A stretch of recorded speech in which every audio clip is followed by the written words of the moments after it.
नमस्कार दोस्तों, कैसे हैं आप लोग? आज हम बात करने जा रहे हैं एक बहुत इंपॉर्टेंट टॉपिक फार्मर्स प्रोटेस्ट पर।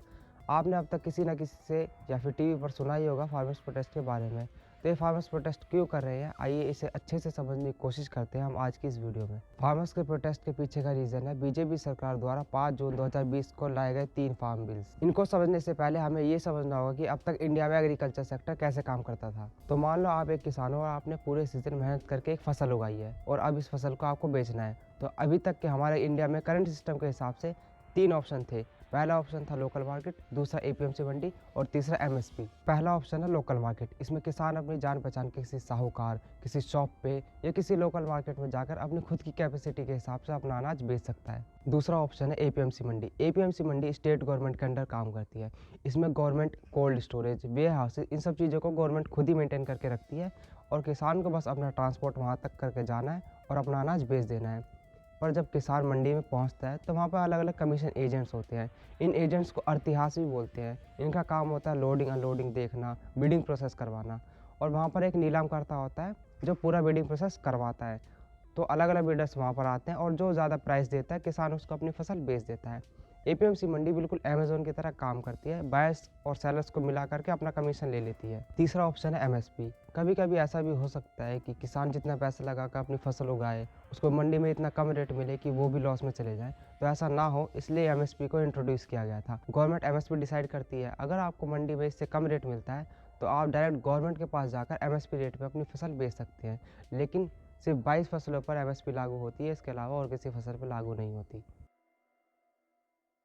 Local markets small scale farmers के लिए है जिनका अनाज कुछ किलो में ही होता है, जैसे 50-60 किलो। तो वो तो लोकल मार्केट्स में जाकर अपना अनाज बेच सकते हैं। पर हमारे देश में ज़्यादातर किसान लार्ज स्केल फार्मिंग करते हैं जिनका अनाज कुंटलों में होता है, जिसको स्टोर करने के लिए इंफ्रास्ट्रक्चर की ज़रूरत पड़ती है।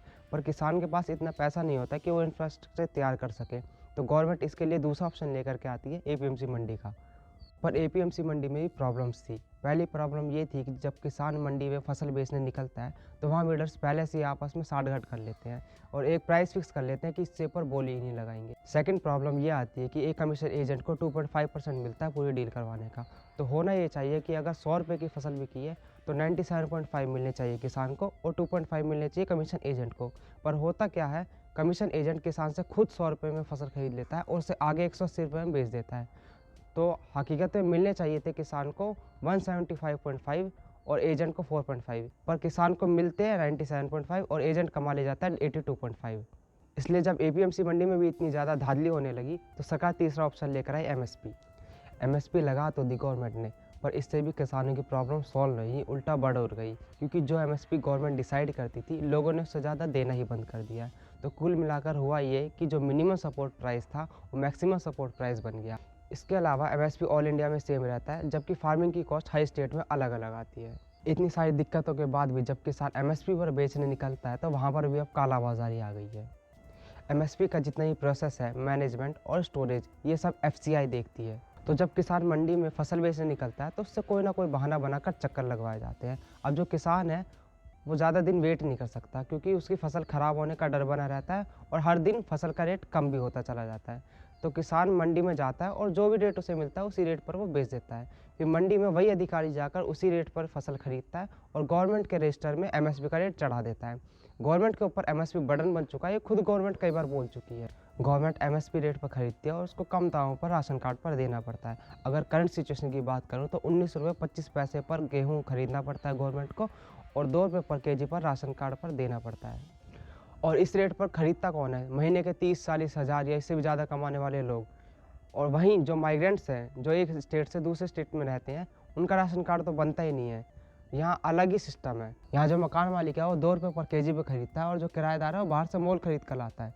और बाहर के मोल का रेट आपको पता ही है। और सस्ते में राशन कार्ड पे देने के अलावा हर साल इंफ्रास्ट्रक्चर और मेंटेनेंस पे जो खर्च होता है सरकार का, वो अलग।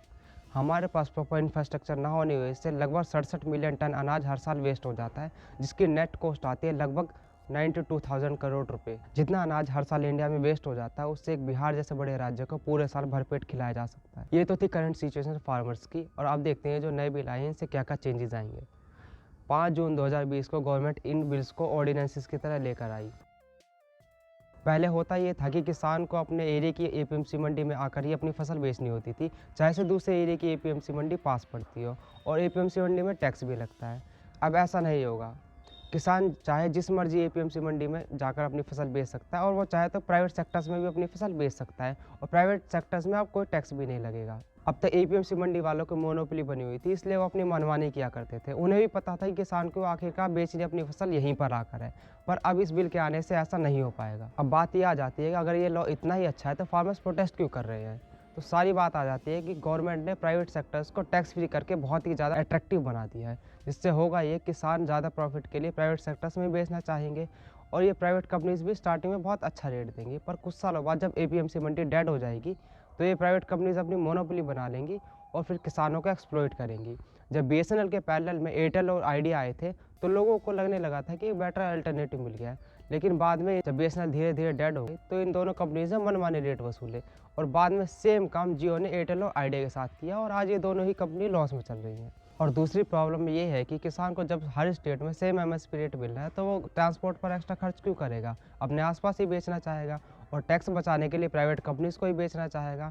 इसका मतलब गवर्नमेंट भी यही चाहती है कि फार्मर्स प्राइवेट सेक्टर्स की साइड शिफ्ट हो जाए, ताकि एमएसपी का बर्डन गवर्नमेंट से कम हो जाए। बस फ़र्क इतना है, किसान अब तक सरकारी मंडी वालों का शिकार हुआ करता था, अब से प्राइवेट कंपनीज का भी हुआ करेगा। अब हर बार फसल के रेट बदलते रहते हैं, जिससे कई बार किसान को नुकसान भी सहना पड़ता है। तो अब इस बिल के आने के बाद किसान पहले ही किसी प्राइवेट कंपनी के साथ लीगल कॉन्ट्रैक्ट साइन कर सकेगा। इससे होगा ये कि फसल का रेट भी पहले से फिक्स होगा, और ज़रूरत की चीज़ें फार्मिंग के लिए जैसे कि पेस्टिसाइड, फर्टिलाइज़र्स, वेयर हाउसेज, ये सब कंपनी प्रोवाइड करेगी। बदले में किसान को अपनी फसल कंपनी को ही देनी होगी। ये तो था बिल। अब इस बिल में दिक्कत ही आ सकती है, कोई कंपनी फसल पूरी होने से पहले ही लॉस में आकर बंद हो जाए तो उस केस में किसान का क्या होगा। हमारे देश में ज़्यादातर किसानों के पास इतनी नॉलेज नहीं है कि वो इन कॉन्ट्रैक्ट्स को एनालाइज कर सके और कोर्ट में इतने बड़े बिजनेसमैन के सामने लड़ सके। दूसरी दिक्कत इसमें ये आ सकती है कि 2-4 साल बाद जब एपीएमसी मंडी लॉस में आकर बंद हो जाएंगी तो ये प्राइवेट कंपनीज अपनी मनमानी करेंगी। इसलिए किसान चाहते हैं कि गवर्नमेंट इसके अंदर एमएसपी को ऐड करे, पर अगर गवर्नमेंट इसके अंदर एमएसपी को ऐड करती है तो वो घूम फिर कर वहीं पहुँच जाएगी जिससे वो बचना चाह रही थी। ये कोई नया बिल नहीं है, ये बिल पहली बार 1955 में आया था, बस इस बार इसमें कुछ चेंजेस है। ये बिल कालाबाजारी को रोकने के लिए लाया गया था। ये बिल कहता है कि जो भी ज़रूरत की चीज़ें हैं उसे आप स्टोर नहीं कर सकते।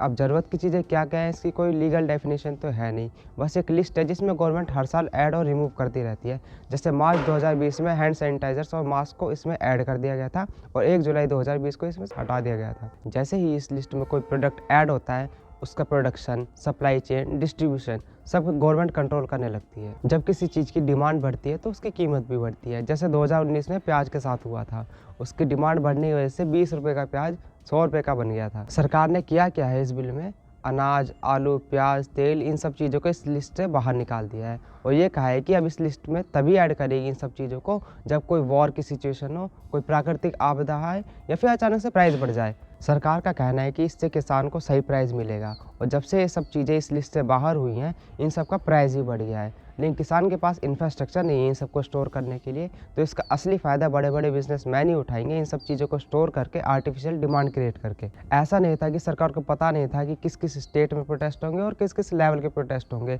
ये सरकार अच्छे से जानती थी, इसलिए ये बिल जून में कोरोना के टाइम पर लाया गया। इंडिया की 45% पॉपुलेशन एग्रीकल्चर पर डायरेक्टली डिपेंडेंट है, और 15% पॉपुलेशन एग्रीकल्चर पे इनडायरेक्टली डिपेंडेंट है। जैसे कोई ट्रैक्टर की मैन्युफैक्चरिंग कर रहा है, कोई पेस्टिसाइड फर्टिलाइजर बना रहा है। ऑलमोस्ट 60% पॉपुलेशन इंडिया की एग्रीकल्चर पे डिपेंडेंट है, और जब इतना बड़ा वोट बैंक इन्वॉल्व होता है किसी चीज़ में तो वहाँ से शुरू होती है पॉलिटिक्स। हमारा आधा देश कृषि पर निर्भर करता है, और सरकार सिर्फ 0.4% ऑफ जीडीपी इसमें इन्वेस्ट करती है, जबकि एग्रीकल्चर सेक्टर 16% जीडीपी को कंट्रीब्यूट करता है। सबसे ज़्यादा किसान के बच्चे फौज में जाते हैं और पॉलिटिशियंस के विदेशों में घूमने। एक लग्जरी कार अगर आप खरीदने जाएंगे तो 7.5% से रेट ऑफ इंटरेस्ट स्टार्ट होता है। वहीं अगर एक किसान ट्रैक्टर खरीदने जाता है तो 17% तक का रेट ऑफ इंटरेस्ट लगता है। और एक एमपी की बात करूं तो उस पर जो कॉस्ट लगती है पूरे साल में इंक्लूडिंग सीटीसी, वो 40 लाख रुपए से भी ज़्यादा लगती है। और इनकी कैंटीन पे जिस रेट पर सामान मिलता है वो आपको पूरे इंडिया में कहीं नहीं मिल सकता, जबकि इस रेट की असली ज़रूरत तो किसान को है, ना कि इन करोड़पतियों को।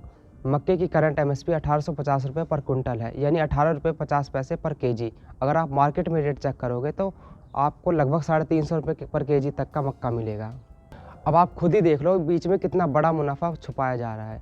ये दुनिया की अकेली एक ऐसी जगह है जहाँ पर ओनर सस्ते में बेचता है, कंज्यूमर महंगे में खरीदता है और जिसका ना अनाज है ना लैंड, जो मिडल मैन है वो सबसे ज़्यादा मुनाफा कमा रहा है। और ये जो सब पार्टीज़ हैं सब दिखावा कर रही है मदद करने का, असलियत तो ये है कि कोई मदद करना नहीं चाहता। 2019 में अगर आप अपोजिशन का मैनिफेस्टो चेक करेंगे तो पैराग्राफ 7 और सब क्लॉज 11 में वो इसी बिल को लाने की बात कर रहे थे और आज के टाइम पे अपनी बात से पलट चुके हैं। नवंबर 2001 के अंदर अमृतसर में जो हमारी रूलिंग गवर्नमेंट थी वो खुद ही इसेंशियल कमोडिटीज़ एक्ट को अपोज कर रही थी और आज के टाइम पे एक गेम चेंजर बन चुकी है। किसान की कंडीशन को इम्प्रूव करने के लिए कोई बहुत बड़ी रॉकेट साइंस नहीं चाहिए, बस एक छोटा सा फ्रेमवर्क चाहिए जिसमें किसान को सबसे ज़्यादा मुनाफा हो। और ये तो बहुत छोटा डिसीजन है डिमोनेटाइजेशन और जीएसटी के कंपैरिजन में, पर होगा ये तभी जब सरकार चाहेगी।